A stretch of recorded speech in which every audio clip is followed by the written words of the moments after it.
Hello, আসসালামু আলাইকুম ভাইয়াপুরা, আশা করি সবাই ভালো আছে। Welcome to after school. তো আমরা আজকে এসএসসি ফিজিক্সের সেকেন্ড চ্যাপ্টার গতি নিয়ে কথা বলবো। গতির কিছু বেসিক ধারণা দিব তোমাদেরকে। এখানে হচ্ছে আমাদের আজকে কন্টেন্ট গুলো লেখা আছে।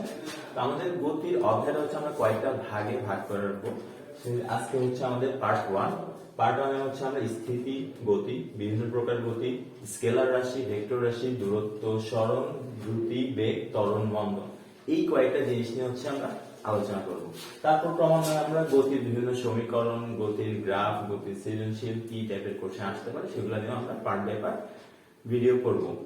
ওকে, তো আমরা প্রথমে শুরু করি। আমাদের প্রথম টপিক হচ্ছে স্থিতি।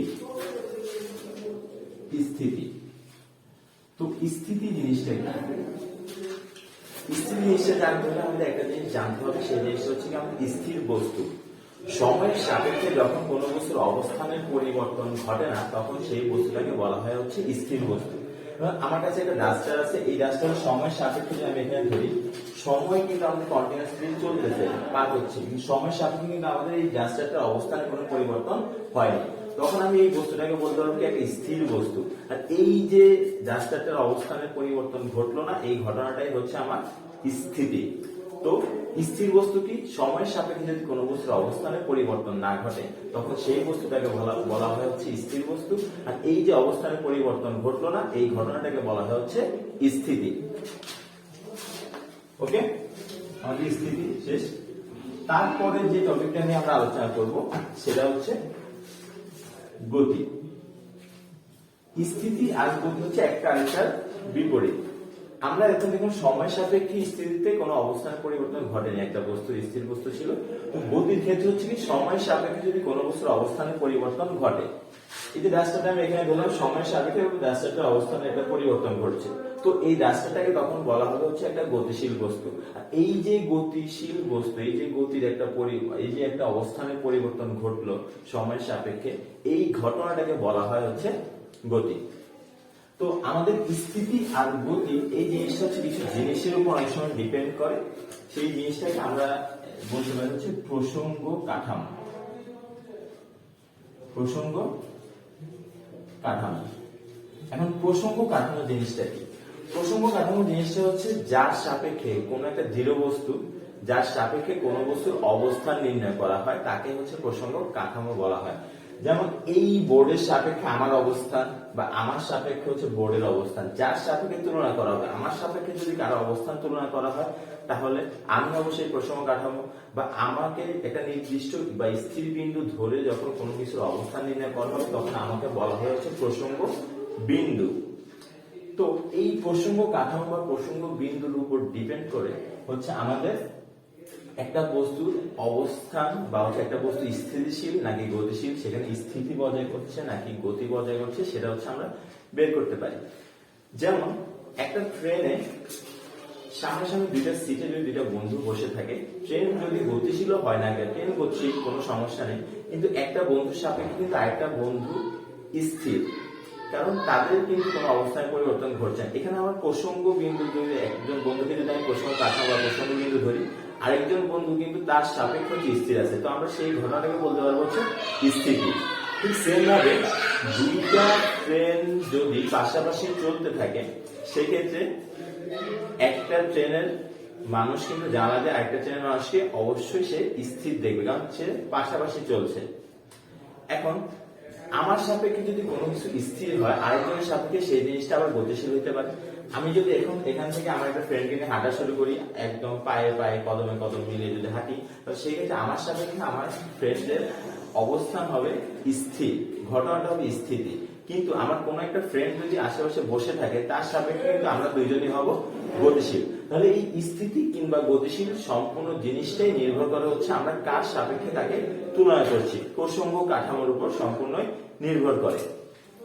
তো এখান থেকে হচ্ছে আমাদের কমন একটা জিনিস বা কমন একটা প্রশ্ন আসে ক্ষতে, সেটা হচ্ছে কি একটা জিনিস ব্যাখ্যা করতে বলে, হচ্ছে এই মহাবিশ্বের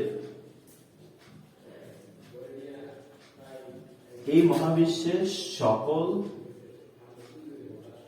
স্থিতি আপেক্ষিক। সকল গতি আপেক্ষিক। এই লাইন হচ্ছে ব্যাখ্যা করতে বলে এই মহাবিশ্বের সকল স্থিতি আপেক্ষিক, সকল গতি আপেক্ষিক। এখন এই আপেক্ষিক দিয়ে আসলে কি বোঝানো হচ্ছে? আপেক্ষিক দিয়ে বোঝানো হচ্ছে যে এখানে মহাবিশ্বের স্থিতি কিংবা গতি কোনোটাই ফিক্সড না। এখন কেন ফিক্সড না? তার কারণ হচ্ছে আমাদের পৃথিবীতে বসবাস করছি, সেই পৃথিবী কিন্তু নিজ অক্ষের উপর সে ঘুরতেছে, পাশাপাশি সে কিন্তু সূর্যকে কেন্দ্র করেও ঘুরতেছে। বা এই যে সূর্য, তার যে আরো যে গ্রহগুলো আছে, সেই গ্রহগুলোও কিন্তু আমাদের কন্টিনিউয়াসলি ঘুরতে, নিজ অক্ষের উপর যেমন ঘুরে, তারা কিন্তু ছায়াপথ বা কক্ষপথ গুলোতেও তারা কিন্তু ঘুরতেছে। তো আমরা কিন্তু স্বাভাবিকভাবে কখনোই কোনো ফিক্সড বা স্থির একটা প্রসঙ্গ কাঠামো বা একটা প্রসঙ্গ বিন্দু কিন্তু কখনো স্থির পাওয়া প্রকৃতপক্ষে সম্ভব নয়। সেই ক্ষেত্রে আমরা কোনো একটা বিন্দুকে বা কোনো একটা প্রসঙ্গ কাঠামোকে হচ্ছে স্থির ধরে তখন তার সাপেক্ষে কোনো একটা বস্তুর অবস্থান বের করি বা অবস্থান চিহ্নিত করি। এই জন্যই এই মহাবিশ্বের সকল স্থিতি আপেক্ষিক, সকল গতি আপেক্ষিক। কোনো স্থিতি বা কোনো গতি হচ্ছে পরম নয়। তো আমরা স্থিতি নিয়ে কথা বললাম, গতি নিয়ে কথা বললাম। এখন হচ্ছে গতির কিছু প্রকারভেদ, বিভিন্ন প্রকার গতি।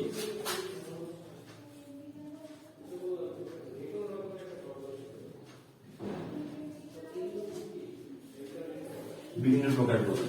তো আমরা গতির কিছু প্রকারভেদ নিয়ে কথা বলবো। যেমন প্রথমটা হচ্ছে আমাদের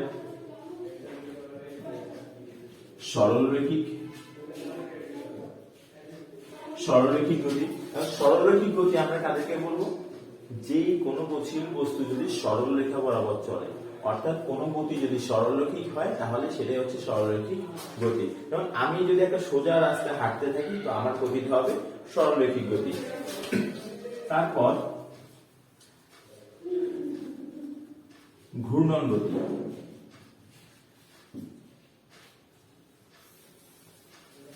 কোন একটা বিন্দুকে কেন্দ্র করে যখন কোনো কিছু ঘুরতে থাকে, অর্থাৎ ঘূর্ণায়মান কোন বস্তুর গতিটাই হচ্ছে ঘূর্ণন গতি। যেমন ফ্যানের গতি, ঘড়ির কাঁটার গতি, বা পৃথিবী যেমন সূর্যকে কেন্দ্র করে ঘুরতেছে সেই গতি, সবই হচ্ছে ঘূর্ণন গতির উদাহরণ।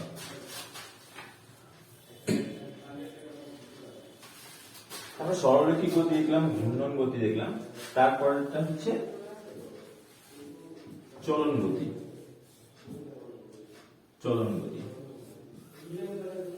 চলন গতি কারা?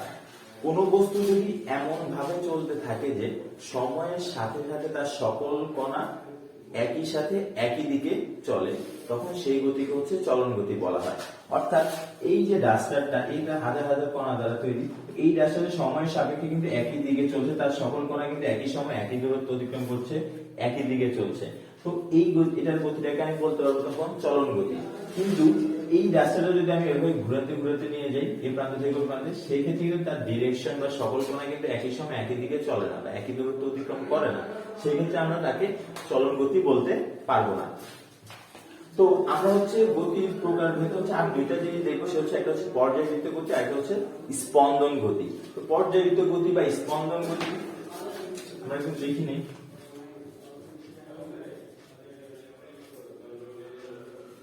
পর্যায়বৃত্ত গতি, আরেকটা হচ্ছে আমাদের স্পন্দন গতি। এই হচ্ছে আমার বিভিন্ন প্রকার গতির কিছু উদাহরণ। তো আমরা স্পেসিফিকলি হচ্ছে এখন পর্যায়বৃত্ত গতি আর হচ্ছে স্পন্দন গতিটা নিয়ে আলোচনা করব।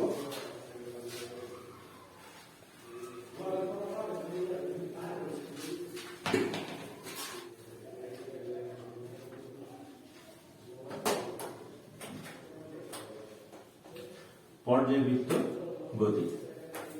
তো পর্যায়বৃত্ত গতি জিনিসটা কি?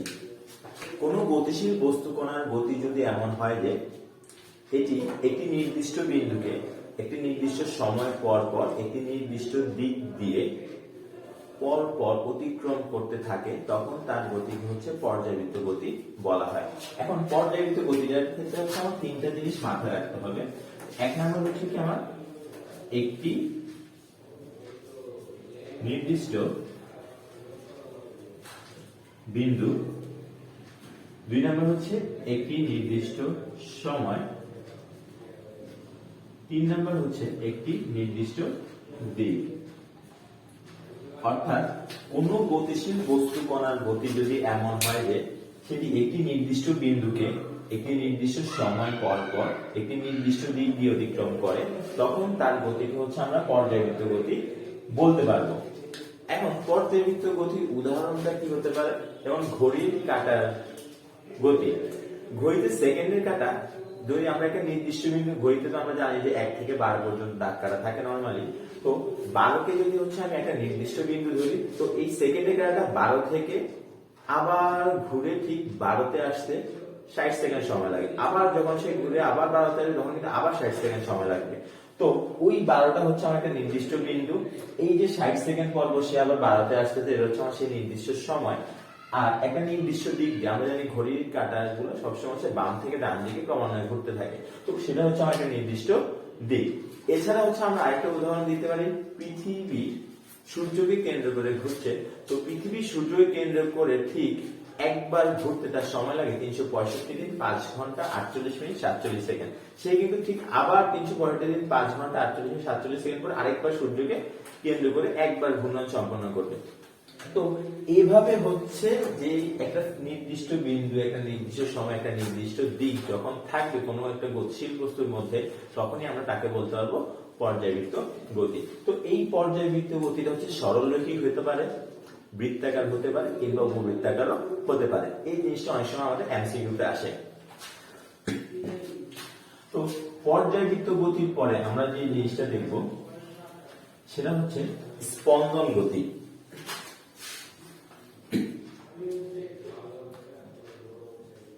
স্পন্দন গতি, স্পন্দন গতি হচ্ছে বিশেষ ধরনের পর্যায়বৃত্ত গতি।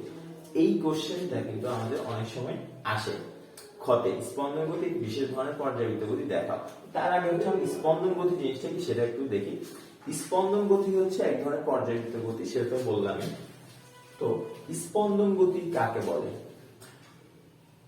কোন পর্যায়বৃত্ত, কোন গতিশীল বস্তু অর্থাৎ পর্যায়বৃত্ত গতি সম্পন্ন কোন একটা বস্তু যদি পর্যায়কালের অর্ধেক সময় একটা নির্দিষ্ট দিকে, বাকি অর্ধেক সময় একই পথে তার বিপরীত দিকে চলে, তখন সেই বস্তুর গতিটাকে স্পন্দন গতি বলা হয়।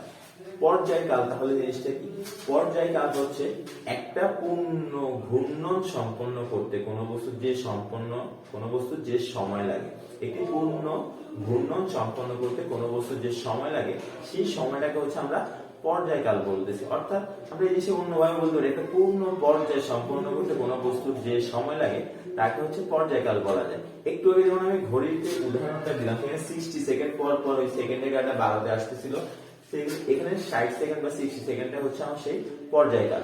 বা পৃথিবী যেমন সূর্যকে কেন্দ্র করে ঘুরছিল 365 দিন 5 ঘন্টা 48 মিনিট 47 সেকেন্ড, এটা হচ্ছে আমার সেই ক্ষেত্রে পর্যায়কাল। তো একটা পূর্ণ পর্যায় সম্পন্ন করতে যে সময় লাগে তাকে হচ্ছে আমরা পর্যায়কাল বলতেছি। এখন স্পন্দন গতির ক্ষেত্রে আমি বললাম কি, পর্যায়কালে অর্ধেক সময় সে একদিকে যাবে, বাকি অর্ধেক সময় একই পথে তার বিপরীত দিকে যাবে। তো এটা একটা সুন্দর উদাহরণ হচ্ছে সরল দোলক। আমি যদি একটা সরল দোলক, এটা একটা সরল দোলক ধরে নিলাম আমি, তো এই সরল দোলকটাকে যদি আমি টেনে এখানে নিয়ে আসি, তারপর যদি তাকে ছেড়ে দিই, তাহলে সে কিন্তু এখানেই থেমে যাবে না, সে কিন্তু আরো সামনে এগিয়ে যাবে। তো আমি ধরলাম এখান থেকে ছাড়ার পর সে এখানে আসলো, তাহলে এই যে তাকে আমি এখান থেকে ছাড়লাম, সে যখন আবার এখানে ফিরে আসবে তখন কিন্তু একটা পূর্ণ পর্যায় সম্পন্ন হবে। তাহলে এই পূর্ণ পর্যায় সম্পন্ন করতে যে সময়টা লাগতেছে তাকে আমি পর্যায়কাল বলছিলাম। তাহলে এখান থেকে যখন সে পর্যায়কাল অর্ধেক সময় সে এদিকে যাবে একটা নির্দিষ্ট দিকে, বাকি অর্ধেক সময় একই পথে তার বিপরীত দিকে আসবে, তখন আমি তাকে বলতে পারবো কি, যে হচ্ছে স্পন্দন গতি। অর্থাৎ পর্যায়কালের অর্ধেক সময় একটা নির্দিষ্ট দিকে, বাকি অর্ধেক সময় একই পথে তার বিপরীত দিকে। একই পথে বলতে আমরা কি বুঝাচ্ছি? দেখো এখানে কিন্তু আমার সরল দোলকের সাহায্যে সুতার যে দৈর্ঘ্যটা, সুতার দৈর্ঘ্যটা কিন্তু সবসময় সেম থাকে। সুতার দৈর্ঘ্য যেহেতু সেম থাকে, তাহলে তার পথ কিন্তু চেঞ্জ হবে, সে কিন্তু কোনো একটু নিচ দিয়ে বা একটু উপর দিয়ে আসবে এমন কিন্তু হওয়ার কোনো সম্ভাবনা নেই। সে এদিক দিয়ে যাবে, আবার এদিক দিয়ে সে ফিরে আসবে, কিন্তু এই ঘটনাটা দুইটা ভাগে ঘটবে। অর্থাৎ পর্যায়কাল যদি হয় আমার 20 সেকেন্ড, 10 সেকেন্ড সে বাম থেকে ডানে যাবে, বাকি 10 সেকেন্ড সে ডান থেকে বামে আসবে, তখন আমরা তাকে বলতে পারবো স্পন্দন গতি। তাহলে এই স্পন্দন গতিটা হচ্ছে একটা বিশেষ ধরনের পর্যায়বৃত্ত গতি। এই কোশ্চেনটা কিন্তু প্রায় হচ্ছে আমাদের সৃজনশীলে আসে ক্ষতে 2 মার্কের জন্য। স্পন্দন গতির আরো কিছু উদাহরণ আছে, যেমন হচ্ছে সুর শলাকার গতি। ক্রুশ চলাকার গতি, গিটারের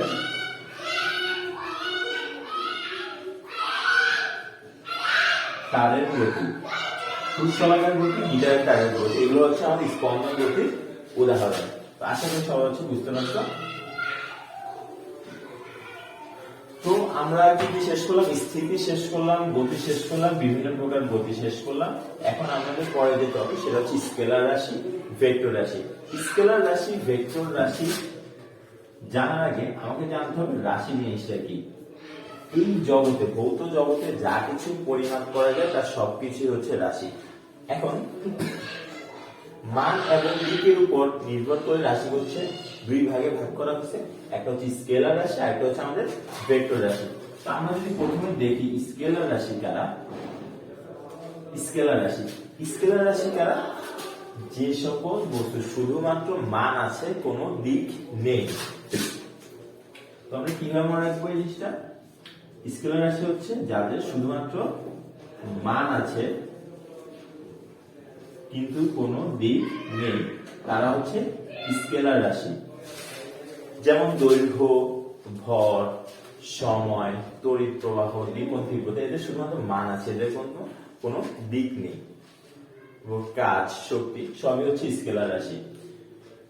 এখন স্কেলার রাশি শুধু মান আছে বলতে কি বোঝায়? তো আমি যদি এখন বাজার থেকে 1 কেজি চিনি কিনি, সেই ক্ষেত্রে আমি কিন্তু ওই যে 1 কেজি তার পরিমাপ একটা মান আছে, কিন্তু আমরা কিন্তু কখনোই বলি না যে 1 কেজি চিনি আমাকে এদিক দিয়ে দেন, 1 কেজি চিনি আমাদেরকে হাতে দেন, বা আমরা কিন্তু কোনো নির্দিষ্ট দিক স্পেসিফিক সেখানে বলি না, আমরা শুধুমাত্র মান জিনিসটা ইউজ করি। সেই ক্ষেত্রে হচ্ছে ওইসব জিনিসই হচ্ছে আমাদের স্কেলার রাশি, যাদের শুধুমাত্র মান থাকবে, কিন্তু কোনো দিক থাকবে না। তারপর আমরা যে জিনিসটা দেখব সেটা হচ্ছে ভেক্টর রাশি। ভেক্টর রাশির স্কেলার রাশির ক্ষেত্রে সামান্য একটু তফাৎ, সেটা হচ্ছে কি স্কেলার রাশির মান ছিল, দিক ছিল না, কিন্তু ভেক্টর রাশির যেমন মান আছে পাশাপাশি তার একটা নির্দিষ্ট দিকও থাকবে, মানও আছে তার দিকও আছে। অর্থাৎ যে সকল রাশি মান এবং দিক দুইটা জিনিসই আছে তাদেরকে হচ্ছে আমরা ভেক্টর রাশি বলবো। যেমন হচ্ছে বেগ, ত্বরণ, সরণ, এই সবই হচ্ছে কি আমাদের ভেক্টর রাশির উদাহরণ। এখন ভেক্টর রাশি যদি বলি আমরা, যেমন বেগ, আমি কিন্তু বলতে পারি একটা গাড়ি 20 কিলোমিটার পার আওয়ার অর্থাৎ ঘন্টায় 20 কিলোমিটার বেগে সে উত্তর দিকে চলছে। সেই ক্ষেত্রে কিন্তু আমি একটা নির্দিষ্ট দিক ফিক্সড করে দিতে পারি, সেখানে তার মান আছে, কত বেগে সে চলছে, কোন দিকে চলছে সেটাও কিন্তু আমি স্পেসিফিকলি বলে দিচ্ছি। তো এইসব জিনিসকে আমি তখন বলতে পারবো কি ভেক্টর রাশি, যার মান প্লাস দিক দুইটাই আছে। এখন ভেক্টর রাশিকে যখন আমরা খাতায় লিখি তখন ভেক্টর রাশিকে এভাবে প্রকাশ করা হয়, তার উপর একটা অ্যারো চিহ্ন দিয়ে, অথবা তার উপর একটা বার দিয়ে, অথবা তার নিচে বার দিয়ে, অথবা তার উপর একটা ক্যাপ দিয়ে, এভাবে হচ্ছে কি আমার ভেক্টর রাশি প্রকাশ করা হয়। আর ভেক্টর রাশির মানটা কিভাবে প্রকাশ করা হয়? একটা ভেক্টর রাশি লিখে তার দুই পাশে হচ্ছে মডুলাস দেওয়ার মাধ্যমে হচ্ছে ভেক্টর রাশির মানটা নির্দেশ করা হয়। আমাদের স্কেলার রাশি গেল, ভেক্টর রাশি গেল, এখন হচ্ছে আমাদের দূরত্ব আর সরণ। দূরত্ব, কোন বস্তুর অবস্থানের পরিবর্তন ঘটাটাই হচ্ছে দূরত্ব। অবস্থানের পরিবর্তন ঘটলো, সে একটা জায়গা থেকে আরেক জায়গায় গেল, সেই জিনিসটাই হচ্ছে আমাদের দূরত্ব। এই দূরত্বকে হচ্ছে ডি দ্বারা প্রকাশ করা হয়। এখন আমি যদি লিখি সরণ, তাহলে সরণ জিনিসটা কি? একটা নির্দিষ্ট দিকে কোনো বস্তুর দূরত্বকে হচ্ছে আমরা সরণ বলতেছি। অর্থাৎ দূরত্বের ক্ষেত্রে কোনো নির্দিষ্ট দিক ছিল না, তার অবস্থানের পরিবর্তন ঘটলো, সে একটা অবস্থান থেকে আরেকটা অবস্থানে গেল, তাকে আমরা দূরত্ব বলবো। কিন্তু যদি আমরা সেইটাকে সরণ বলতে চাই তাহলে তাকে একটা নির্দিষ্ট দিক থাকতে হবে। একটা নির্দিষ্ট দিকে কোনো বস্তুর অবস্থানের পরিবর্তন, কিন্তু একটা নির্দিষ্ট দিকে কোনো বস্তু অতিক্রান্ত দূরত্বকেই হচ্ছে আমরা সরণ বলতেছি। আর সরণকে হচ্ছে এস দ্বারা প্রকাশ করা হয়। দূরত্ব, দূরত্বের শুধুমাত্র মান আছে, তার কোনো নির্দিষ্ট দিক নেই। এই জন্য দূরত্ব হচ্ছে একটা স্কেলার রাশি। কিন্তু সরণের আমি কি বলছিলাম, একটা মান থাকবে, একটা নির্দিষ্ট দিক থাকবে। সেই ক্ষেত্রে সরণ হচ্ছে একটা ভেক্টর রাশি।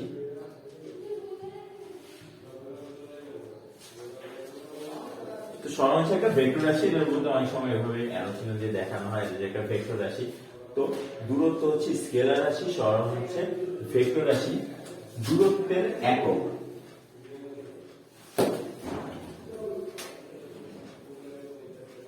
একক একক হচ্ছে দূরত্বেরও মিটার, সরণের একক হচ্ছে মিটার। যে কোনো দৈর্ঘ্য দূরত্ব সবকিছু একই নরমালি মিটার হয়। এখন যদি আমরা দেখি মাত্রা, দূরত্বের মাত্রা হচ্ছে এল। যে কোনো ধরনের দৈর্ঘ্য, প্রস্থ কিংবা উচ্চতা বা যে কোনো ধরনের দূরত্বের মাত্রাই হচ্ছে সবসময় বড় হাতের এল দিয়ে প্রকাশ করা হয়। তো সরণের মাত্রা হচ্ছে এল। তো দেখতে কিন্তু দুইটা জিনিস প্রায় একই রকম, কিন্তু দুইটার মধ্যে মেইন তফাৎ বা মেইন যে ডিফারেন্স সেটা হচ্ছে কি, দূরত্ব হচ্ছে একটা স্কেলার রাশি, এটা হচ্ছে একটা সরলরেখার ভেক্টর রাশি। কারণ দূরত্বের শুধুমাত্র মান আছে, কিন্তু সরণের একটা নির্দিষ্ট দিক থাকতে হবে। তার যেমন মান থাকবে ঠিক সেই সাথে সাথে তার একটা নির্দিষ্ট দিক থাকতে হবে। একটা নির্দিষ্ট দিকে বস্তুর অবস্থানের পরিবর্তন বা একটা নির্দিষ্ট দিকে অতিক্রান্ত দূরত্বকে হচ্ছে আমরা বলবো হচ্ছে সরণ। তো এটা যদি আমি একটা উদাহরণ দিয়ে দেখি,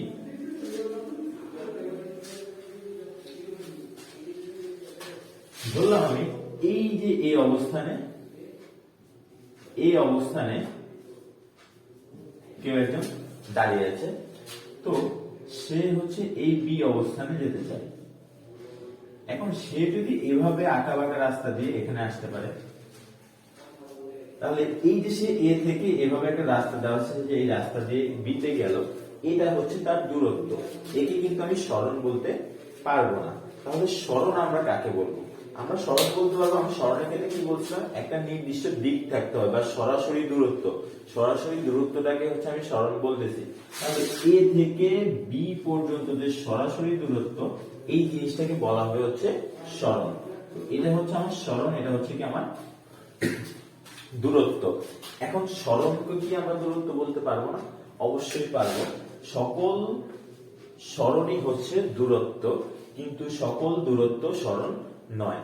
কারণ দূরত্বকে সরণ হইতে হলে তাকে একদম সরলরৈখিক ভাবে যাইতে হবে, একদম সোজাসুজি একটা পথ অতিক্রম করতে হবে, কোন একটা নির্দিষ্ট দিকও তার থাকতে হবে। তো আমরা কি বলতে পারি? আমরা বলতে পারি যে সকল সরণই দূরত্ব, কিন্তু সকল দূরত্ব সরণ নয়।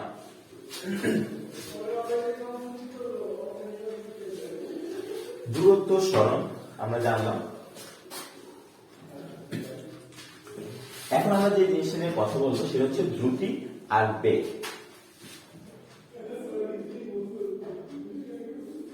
দ্রুতি, আর এই পাশে আমরা আলোচনা করব বেগ নিয়ে।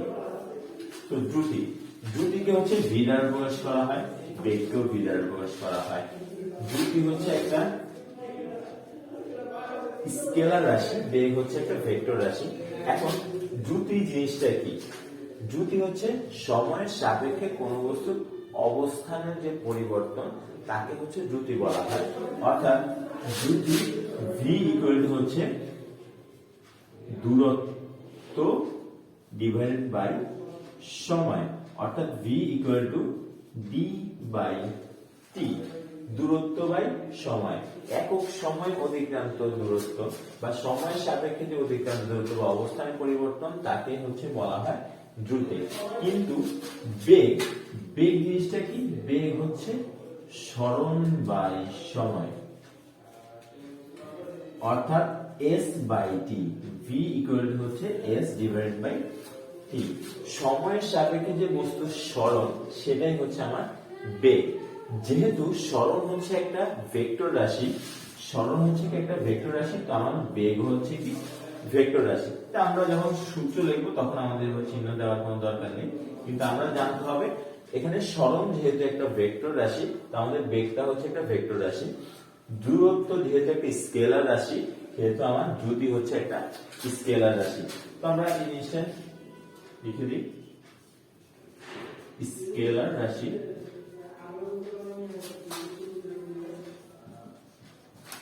ভেক্টর রাশি। তো দ্রুতি হচ্ছে স্কেলার রাশি, বেগ হচ্ছে ভেক্টর রাশি। এখন আমাদের অনেক সময় আসতে পারে তাৎক্ষণিক দ্রুতি, গড় দ্রুতি, গড় বেগ। মোট অতিক্রান্ত দূরত্ব যদি আমরা মোট সময় দ্বারা ভাগ করি সেই ক্ষেত্রে আমরা গড় দ্রুতি পাবো। একটা ইনস্ট্যান্ট একটা সময়ের সাপেক্ষে যে দূরত্ব সেটাই হচ্ছে আমার তাৎক্ষণিক দ্রুতি। তো এখন যদি আমরা এদের একক দেখি, একক আর হচ্ছে মাত্রা দেখব।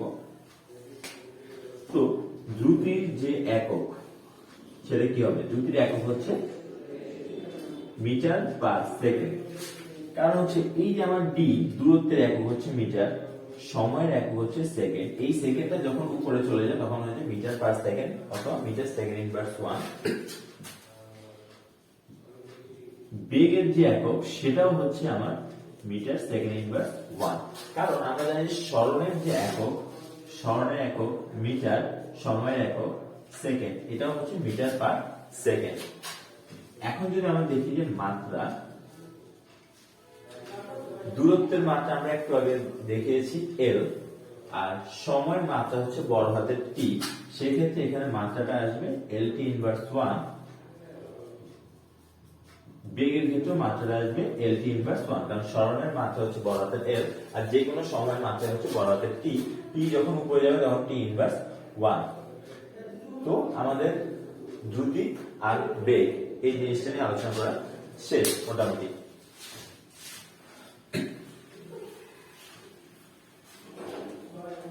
এখন আমরা আজকের ক্লাসের একদম সর্বশেষ টপিক যেটা হচ্ছে ত্বরণ আর হচ্ছে মন্দন, এই দুইটা জিনিস নিয়ে কথা বলবো। ত্বরণই হচ্ছে আমার এখানে মেইন কনসেপ্ট। ত্বরণ জিনিসটা কি? কোনো বস্তুর বেগ পরিবর্তনের হারকেই হচ্ছে ত্বরণ বলা হয়, অর্থাৎ সময়ের সাপেক্ষে কোনো বস্তুর বেগের যে পরিবর্তন তাকে হচ্ছে ত্বরণ বলা হয়, সময়ের সাপেক্ষে বেগের পরিবর্তন। এখন ত্বরণ যদি বলা হয় বেগের পরিবর্তন, এক কথা আমি বলতে পারি, তো এই ত্বরণটা হচ্ছে দুইটা ভাগে বিভক্ত। তো এই যখন আমরা তাকে ত্বরণ বলি তখন হচ্ছে ত্বরণের মান যখন পজিটিভ হয় তখন তাকে আমরা ত্বরণ বলবো, আর যখন ত্বরণের মানটা হচ্ছে নেগেটিভ হবে তখন তাকে হচ্ছে আমরা মন্দন বলবো। তাহলে সেই হিসাবে আমরা হচ্ছে একটা জিনিস বলতে পারি, বেগ বৃদ্ধির হার, বেগ বৃদ্ধির হারটা হচ্ছে আমাদের ত্বরণ, আর বেগ হ্রাসের হার, হ্রাসের হার এই জিনিসটা হচ্ছে আমাদের মন্দন। বেগ বৃদ্ধির হারকে হচ্ছে আমরা ত্বরণ বলবো আর বেগ হ্রাসের হারকে হচ্ছে আমরা মন্দন বলবো। এখন ত্বরণ আমি বললাম কি ত্বরণকে হচ্ছে এ দ্বারা প্রকাশ করা হয়। আমি বললাম বেগ পরিবর্তনের হার হচ্ছে ত্বরণ। এখন বেগের যে পরিবর্তন সেই জিনিসটা অ্যাকচুয়ালি কি? ধরো আমি ধরলাম এখানে একটা বস্তুর আদি বেগ,